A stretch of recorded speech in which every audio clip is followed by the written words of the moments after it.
எங்க ஹீரோ கிட்ட இருந்து கலர் கோழி குஞ்சுகளை வாங்கி ஹீரோயினுமே வளர்க்க ஸ்டார்ட் பண்ணிப்பா. ஆனா அந்த கோழி குஞ்சு இறந்து போனதுனால திரும்பவுமே அவங்க கிட்ட இருந்து கோழி குஞ்சுகளை வாங்கிட்டு இந்த கோழி குஞ்சுங்க இறக்கலனா தான் போன நான் கொடுப்பேன் அப்படின்னு சொல்லிட்டு போனையுமே பிடிங்கி போயிருப்பா. இப்ப வீட்டுக்கு போனதும் அவங்க அம்மாவுமே கால் பண்ணிருப்பாங்க. இதனால வேற வழி இல்லாம அந்த போன் அவங்க கிட்ட கொடுக்கணும்ன்றதுக்காக இப்ப அவளும் எப்படியாச்சும் அவனை கண்டுபிடிக்கணும் அப்படின்றதுக்காக அங்க இருந்து ஊரா போறான். இப்ப ஒரு இடத்துல இவங்க ரெண்டு பேருமே கட்டி போட்டு அடிச்சுட்டு இருக்காங்க. இதை பார்த்ததுமே என்ன ஆச்சு, எதுக்காக இப்படி அடிச்சுட்டு இருக்கீங்கன்னு சொல்லி கேட்டா, இவனுங்க ரெண்டு பேரும் என்ன ஏமாத்திட்டானுங்க, என்கிட்ட கோழி குஞ்சுங்களை கொடுத்து 10,000 ரூபாய் வாங்கினாங்க, அந்த கோழி குஞ்சுங்க மொத்தமும் மறுநாள் இறந்தே போச்சு அப்படின்ற மாதிரி சொல்ல, இப்ப அந்த பொண்ணுமே அவனுக்கிட்ட இருந்து நானும் தான் கோழி குஞ்சுங்களை வாங்கினா, ஆனா என்னோட கோழி குஞ்சுங்க இறக்கல, அப்ப காரணம் தப்பு எல்லாமே ஊ மேலதான் இருக்கு, அவன் எதுவுமே பண்ணல அப்படின்ற மாதிரி சொல்ல, இப்ப அவருமே என்னோட 10,000 ரூபாய் என் கைக்கு வந்தாவணும், இல்லனா இவனுக்கு ரெண்டு பேரையும் நான் விடவே மாட்டேன் அப்படின்ற மாதிரி சொல்லிக்கிட்டு இருக்காரு. இப்ப உடனே அந்த பொண்ணுமே இந்த கூட்டத்தை எப்படியாச்சும் கலைக்கணும் அப்படின்றதுக்காக நிறுத்துறீங்களா இல்ல போலீஸ் ஸ்டேஷனுக்கு கால் பண்ணவா, இங்க இருக்க அத்தனை பேருமே மாட்டுவீங்க அப்படின்ற மாதிரி சொல்ல, இப்ப ஊர் மக்கள் எல்லாருமே அவனை துரத்தியும் விட்டுறாங்க. இப்ப இந்த பையனை தனியா குடும்பம் வச்சுட்டு ஏன் இப்படி பண்ணிக்கிட்டு இருக்க, இப்படி எல்லாம் பொழப்பு நடத்தணும்னு ஏதாச்சும் இருக்குதா, எல்லாரையும் ஏமாத்தி பழிச்சிட்டு இருக்க பொழப்பு ஒரு பொழப்பா அப்படின்னு சொல்லி கேட்டா, நான் இங்க அசிங்கப்பட்டாதான் என்னோட அம்மாவும் தங்கச்சியும் அங்க நிம்மதியா இருக்க முடியும், அதுக்காக நான் எவ்வளவு நாளும் அசிங்கப்பட தயாரா தான் இருக்கேன் அப்படின்ற மாதிரி சொல்ல, ஏன் இப்படி பண்ணிக்கிட்டு இருக்க, நல்ல வழியில எவ்வளவு சம்பாதிக்கலாமே அப்படின்னு சொல்லும் போது இதுவும் நல்ல வழிதான், அதுங்க இறந்து போகுது அப்படின்றதுக்காக நாங்க என்ன பண்ண முடியும், பசின்ற ஒண்ணுதான் எங்க எல்லாருமே இப்படி பண்ண வைக்குது, நாங்க எதுவும் தப்பு பண்ணல அப்படின்ற மாதிரி சொல்லிட்டு அவகிட்ட அந்த போனையுமே வாங்கினா அங்க இருந்து கிளம்பிடுறான்.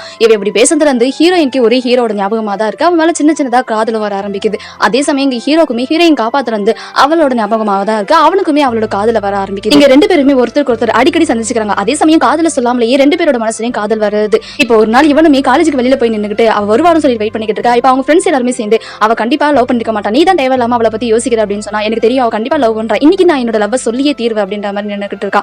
அந்த பக்கம் ஹீரோயினுமே வர, நீ உன்னோட லவ் சொல்ல போறேன்னு சொல்லி அவளோட ஃப்ரெண்ட் பொண்ணும் கேட்டா, கண்டிப்பா நான் இன்னைக்கு சொல்லதான் போறேன் அப்படின்ற மாதிரி அவளும் சொல்ல, அந்த நேரம் ஒரு காருமே வருது. இப்ப அந்த கார்ல இருந்து இறங்கணும் அவரை பார்த்ததுமே நம்ம ஹீரோக்கு பயங்கர ஷாக். அதே சமயம் ஹீரோயினுமே அவரை பார்த்ததுமே அவரோட கார்ல ஏறி போயிடுறா.